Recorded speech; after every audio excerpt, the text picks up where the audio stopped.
ఒక రకంగా అక్రమంగానో దౌర్జన్యంగానో ఈ ఎన్నికలలో ఫలితాలు సాధించి 400 సీట్లు చేరుకొని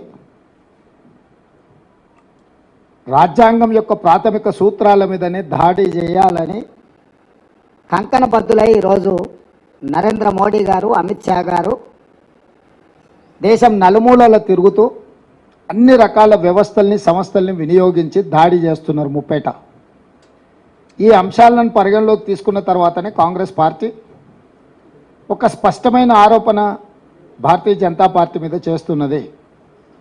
ఆ అంశానికి నరేంద్ర మోడీ గారు, అమిత్ షా గారు ఇప్పటివరకు సమాధానం చెప్పలేదు. జేపీ నడ్డా గారు కూడా పార్టీ యొక్క విధానాన్ని ఇప్పటికీ చెప్పడం లేదు.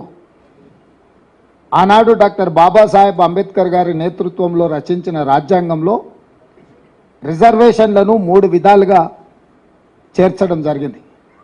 1 రాజకీయపరమైన రిజర్వేషన్, 2 ఉద్యోగ నియామకాలలో రిజర్వేషన్, 3 విద్యలో రిజర్వేషన్. ఈ 3 రకాలైన రిజర్వేషన్లను రాజ్యాంగము ఎస్సీ ఎస్టీలకు ప్రాథమిక హక్కుగా ఇవ్వడం జరిగింది. వీటితో పాటు 15% ఎస్సీ రిజర్వేషన్ను, 7.5% ఎస్టీల రిజర్వేషన్లను కూడా కేటగారికల్గా వాళ్ళకి ఇవ్వాల్సిన శాతాన్ని దేశం యొక్క జనాభాను దృష్టిలో పెట్టుకొని ప్రాథమికంగా ఒక అంచనాకు వచ్చి ఈ రిజర్వేషన్లను అమలు మొదలు పెట్టడం ఆనాడు కాంగ్రెస్ పార్టీ ఈ నిర్ణయం తీసుకున్నది. విద్యా ఉద్యోగాలలోనే కాకుండా ఎస్సీ ఎస్టీలకు రాజకీయపరమైన రిజర్వేషన్లను కూడా చట్టసభలలో వాళ్ళ ప్రాతినిధ్యం ఉండాలని శాసనసభలో, లోక్సభలో ఈ రిజర్వేషన్లను అమలు చేస్తూ వచ్చింది. 1978లో ఆనాటి రాష్ట్రపతి గారు బీసీ, ఓబీసీలకు కూడా రిజర్వేషన్లు ఇవ్వాలన్న ఆలోచనతోటి బీపీ మండల్ నేతృత్వంలో మండల్ కమిషన్ ఏర్పాటు చేయడం జరిగింది.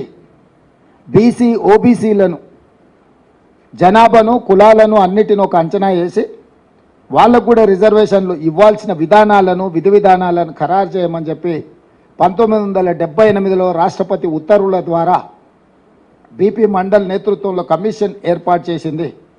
బీపీ మండల్ కమిషన్ దేశంలో దాదాపుగా 3000 పైగా కులాలను, ఉపకులాలను, ప్రాంతాలను ఎన్నో రకాలుగా సమాచారాన్ని సేకరించి చివరగా 1990లో 27% బీసీ, ఓబీసీ రిజర్వేషన్లను అమలు చేసే నిర్ణయాన్ని వీపీ సింగ్ గారు తీసుకోవడం జరిగింది. బీపీ మండల్ కమిషన్ 52% బీసీల జనాభాను నిర్ధారిస్తూ 27% రిజర్వేషన్లను వాళ్ళకి ఇవ్వడానికి వారు ఇచ్చిండ్రు. ఆ కమిషన్ నివేదికను వీపీ సింగ్ గారు ప్రధానమంత్రి ఉన్నప్పుడు 1990లో దాన్ని అమలు చేస్తూ ఉత్తర్వులను జారీ చేయడం జరిగింది.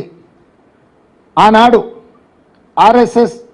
ఆర్ఎస్ఎస్ అనుకూలమైన వర్గాలు ఈ రిజర్వేషన్లను వ్యతిరేకిస్తూ పూర్తి స్థాయిలో దేశంలో ఉన్నత వర్గాలకు అండదండగా నిలబడి వెన్నుదన్నుగా నిలుచుని మండల్ కమిషన్కు వ్యతిరేకంగా దేశం మొత్తము ఒక ఉధృతమైన ఉద్యమానికి పరోక్షంగా నాయకత్వం వహించిండ్రు.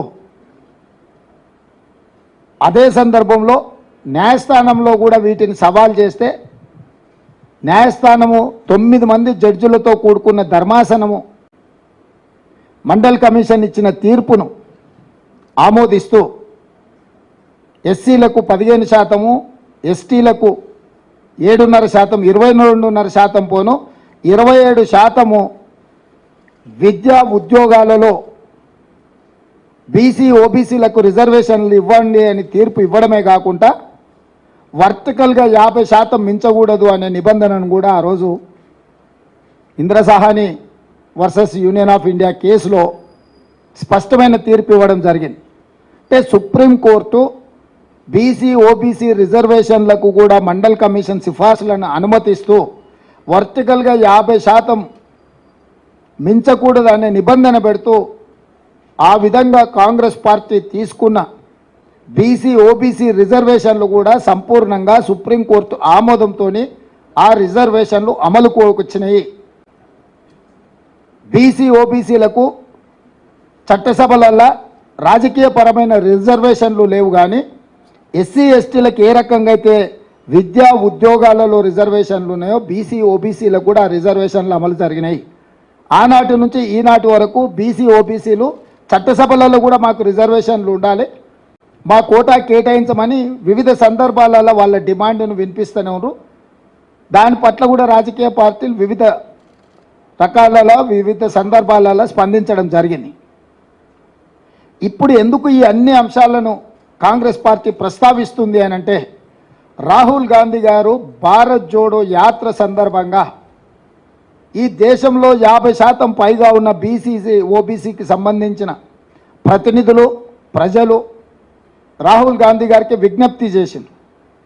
50% వర్టికల్ రిజర్వేషన్ లిమిట్ను తొలగించాలి, మా జనాభా దామాషా ప్రకారము మాకు రిజర్వేషన్లు కల్పించాలి, అప్పుడే మా సామాజిక ఆర్థిక పరిస్థితి మెరుగుపడుతుంది, వీటన్నిటిని కూడా అమలు చేయాలని వాళ్ళందరూ కూడా రాహుల్ గాంధీ గారికి విజ్ఞప్తి చేయడం జరిగింది.